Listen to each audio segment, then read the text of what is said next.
Welcome to the Compassionate Leaders Circle podcast. For thousands of years, the sages have known that compassion is a powerful force for good. In the last 2 decades, compassion scholars caught up with these sages, proving that there is an ROI to building loving communities and businesses.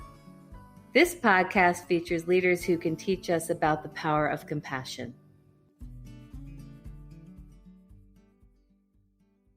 In today's episode, I'm speaking with Darryl Brown. Darryl is my dear friend, a diversity activist, and currently a trustee on the Board of Directors of Fordham University. Hi, Darryl. Welcome to the show. Now tell us, how did you go from successful student athlete to pro basketball player to executive at ABC Radio? Sure, Laurel. I really think that all 3 of those stages are obviously interconnected because it's all about me. Right? But they're interconnected in a way that my life has really been about moving forward in a way that gathered momentum as society moved forward. I always kind of got the impression that I was supposed to do something, and I didn't know exactly what it was. There was an evolution that had to take place inside of me over the years that brought me to this point. Often when I meditate, it's really about finding my passion and finding what I'm supposed to do in this moment. I didn't know exactly where I was headed, but I knew I had to be fully in my energy to get there. So from a high school student and athlete, I was successful, but I felt like I had to do it because back then, if you were Black, to make it in America's society, which is white male dominant, I really had to be driven because I had to be at 150%, not at 100%. My 100% was not going to get me there. And those were the messages that I would get via the media and my role models at the time. Those were the messages. Moving on from high school and I got a lot of scholarship offers and visited a lot of schools, but I chose Fordham University mainly because it was close to home and because they played in Madison Square Garden. I was driven by ego back then, and I really, really wanted the big stage. And I wanted people who knew me to see me on a big stage.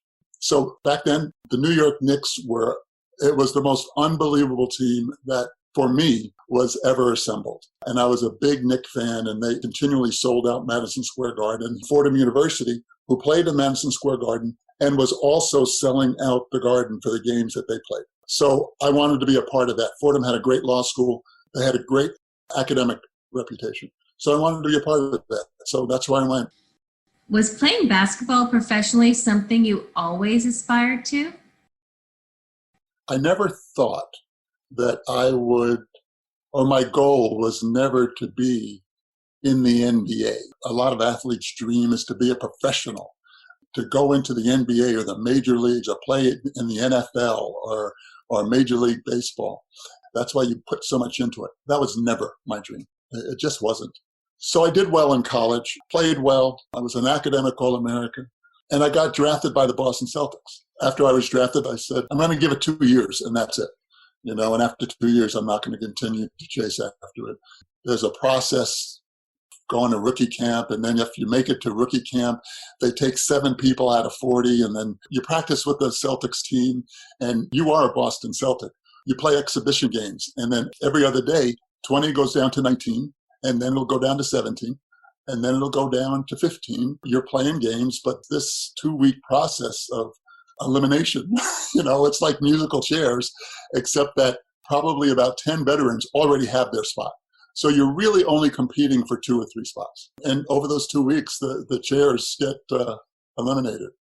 It was 2 days before the regular season started, and I was let go. And it was crushing at first, that first year. Actually, the first year I knew that I wasn't good enough. Second year I went out and I worked hard on my game, and that's when I was eliminated 2 days before the season started. And it was crushing because I had worked so hard. I finally did fall into the camp of, hey, I can be an NBA player, right? I never realized it until then. So I got released 2 days before the season started, and it really was crushing because I had gotten my game together. So I went back, I played basketball over in Europe, and it was a great experience. I was in 12 different countries over 2 years, and I wound up mainly playing in Sweden, but it was fabulous. What a great experience to be in another culture and learn a different language and have to familiarize yourself with other customs of players who were used to doing things a different way. Then, basketball was completely different over there than it was here. So after that second year of getting released, I went to a game at Fordham. The head basketball coach said, if you ever want to go to graduate school, you can get your degree and we'll pay for it. I said, I'll be here in September. I decided at that time that the flow of life was really telling me that enough with this NBA thing. You've given it the shot that you said you were going to give it. You said you were going to give it 2 years. It's not working out. Let's move on to what you really want to do. I was a broadcast major. I went back for my management degree in journalism, and then I just started knocking on doors in New York City. Darryl, I want you to tell the story of becoming an executive at ABC Radio Network and then Disney. A Fordham alumnus told me that if I was patient, he would get me in at ABC. And I think I worked for the Port Authority of New York and New Jersey I got a job there because I needed to make money to pay my rent. They were happy to have me. And I worked at the Port Authority bus terminal, which at that time at 41st and 8th Avenue was not the place you really wanted to be going to. It was not a destination that I ever envisioned myself going to. But after working there for 3 months, the Fordham alum, who was the vice president at ABC, gave me a call. He was the vice president in charge of 4,000 radio stations at the ABC radio network. And he brought me in. He gave me the title of manager of special projects, which was a euphemism for an administrative assistant.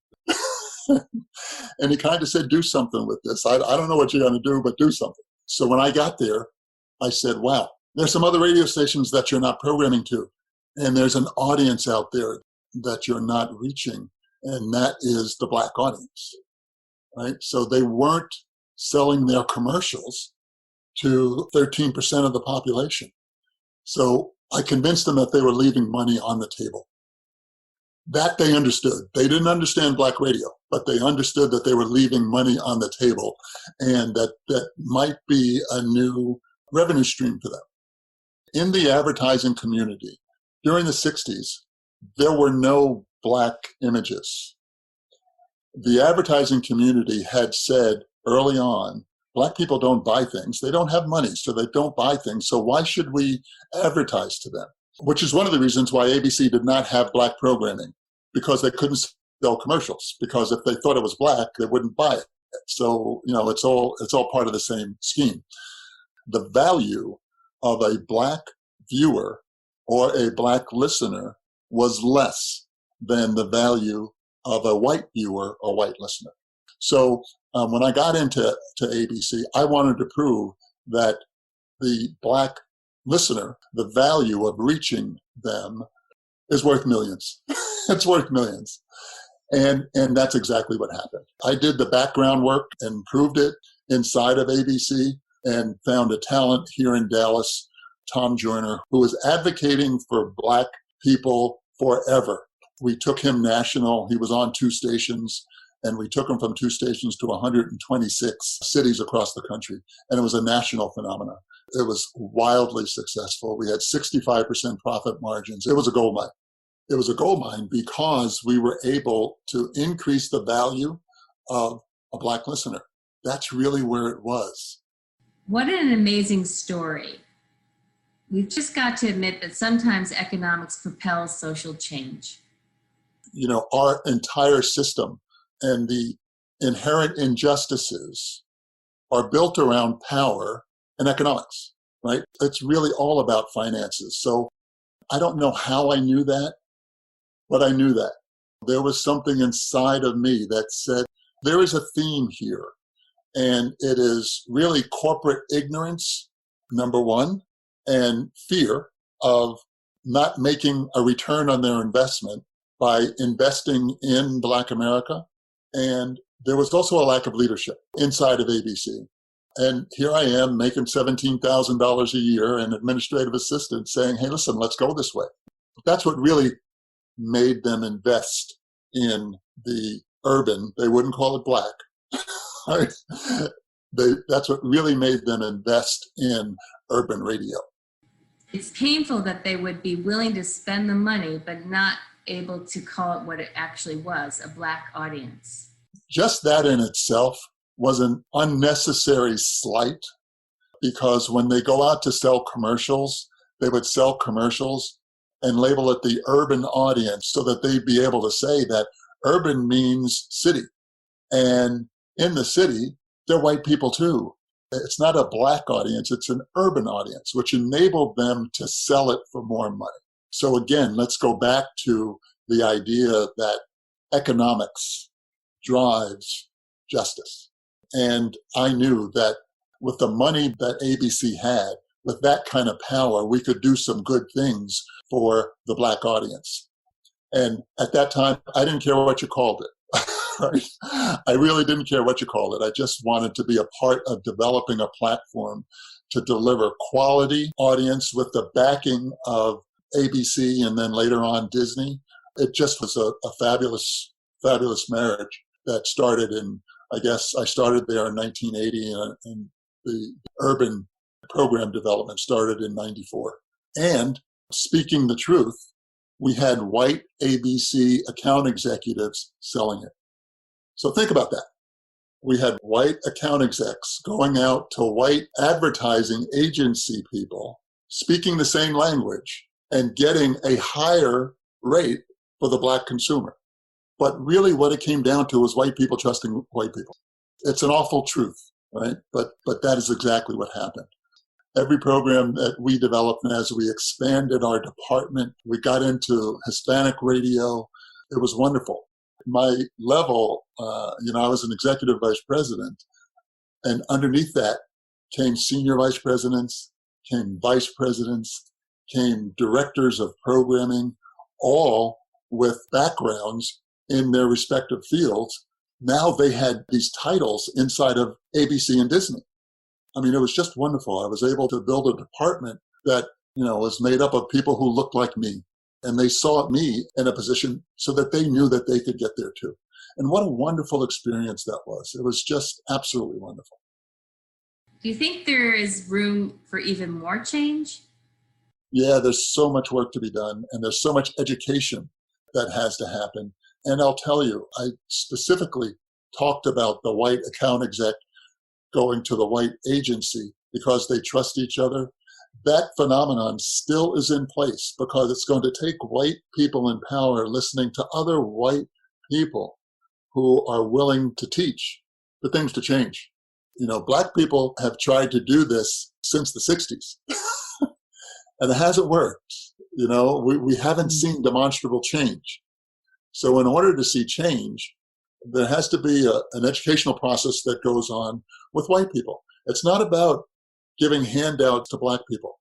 We've done that. All that does is keep the system the same way it is. In order for the systems to change, the educational process of white people has to evolve. How has it been for you personally this year with these new conversations around racism? I mean, they may not be new to you, but as a white person sitting in Sag Harbor, it feels different. Why does it feel different for you? It's definitely different. What happened to Mr. Floyd is just a bigger part of my life. I also think for me personally, slowing down helped me to feel more pain and more outrage. Bingo, Laurel. Bingo. I think that part of the deal now is that you're feeling, as a white woman, you're feeling more comfortable because you also see other white people demonstrating fiercely, right? It's not the demonstrations of the 60s anymore where you had some white liberals marching with Martin Luther King. That's not what you see. There's a different type of protesting going on now. And I think that the sheltering in place really does come into play because the sheltering in place has made everybody a little bit more reflective on how they are in the world and what their vulnerabilities really are. We have all bought into the white supremacist system that was developed back in the 1600s. It was developed to keep power, to centralize power, to keep the flow of money going the way it was in order to develop the economic system of the United States. It was built on tobacco and cotton. Now they're talking about reparations for those people who kept that system going. But we all bought into it. And I think the pandemic has caused us all to take a look at the part that we play in all of these systems. So I want to move on to Fordham University.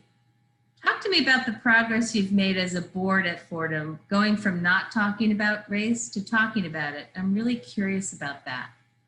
There were 6 of us who were getting together to say, we've benefited greatly from our education at Fordham. What can we do as Black alumni to help the university? Really, not just the university, but to help Black youths in the metropolitan area. That's how it started. And Fordham University being a formidable piece of the Bronx and Manhattan and developing young minds, we walked into Father McShane, who was the president of the university, and said, what can we do? He said, well, you can be the Fordham Gents and be mentors to the Black athletes who are going to school here because we need help. And at the time, there were some racial incidents that were happening on campus. And Father McShane, to his credit, said, I don't know what to do. I'm not Black. I've never walked in your shoes. I need help. Please help me. We had to explain to him that the problem is not with the Black athletes. The problem is with the 96% of the white students who go to school here. If you're going to change a culture, you got to start with who dominates the culture. What a great example of compassionate leadership. Father McShane made the choice to let down his guard, admit his area of weakness, and say, I don't know, I need help. That man is in the process of changing the culture at Fordham University because over the last 7 years, we have gone from having a lot of racial incidents on campus to, in 2015, we had a racial diversity task force, and it was made up of faculty, alumni, administrators, and a couple of coaches, I think, were on it too, and a few students. We now have a chief diversity officer at Fordham University. We now have a vice president who's Black, human resources. The faculty at the university has, I'm not going to say turned over, but the look of the faculty has changed demonstrably. The board members, there are at least 8 of us on the board now, and 8 of 40 is pretty strong compared to when I started on the board and where the board was. And with diverse opinions, companies thrive and boards thrive. If we're really going to change, we have to change the culture on the board, not just the way it looks, but the culture on the board. The chairman of the board and the president had to really take a look at themselves before we move forward. And each board member had to take a look at themselves because you're telling us that we're fellow trustees and we have a stake in this. So here's what we're telling you. Take a look at yourselves and don't expect for us to educate you. You're going to have to do some listening and go out and do some homework on your own. They were a bit shocked at that, at knowing that, we haven't arrived yet.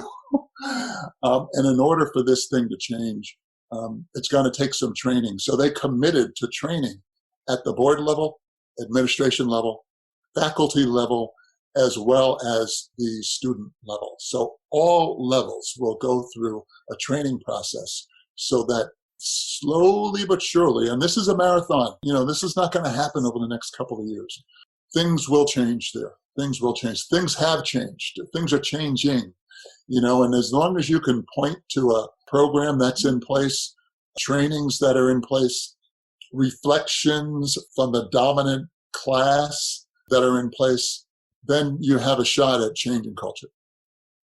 I'm curious, as an educator, how do you find white allies willing to help and to reflect about themselves and get educated?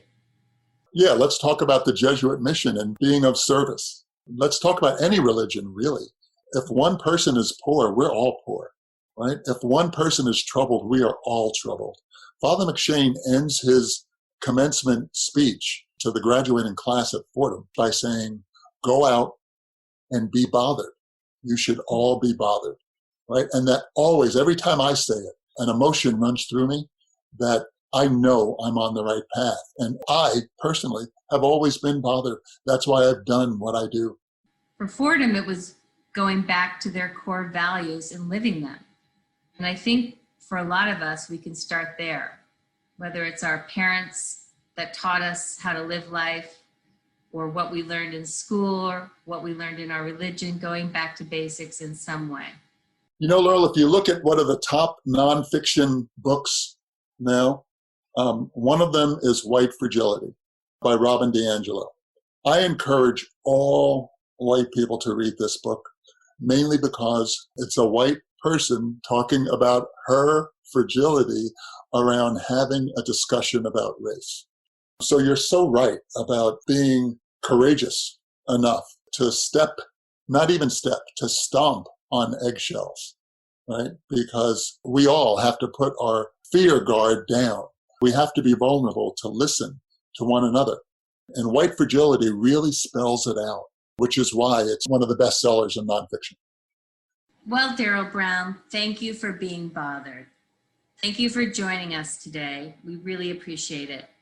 My takeaway from this is it's going to be uncomfortable, but it's so important to have these conversations. Thank you, Laurel.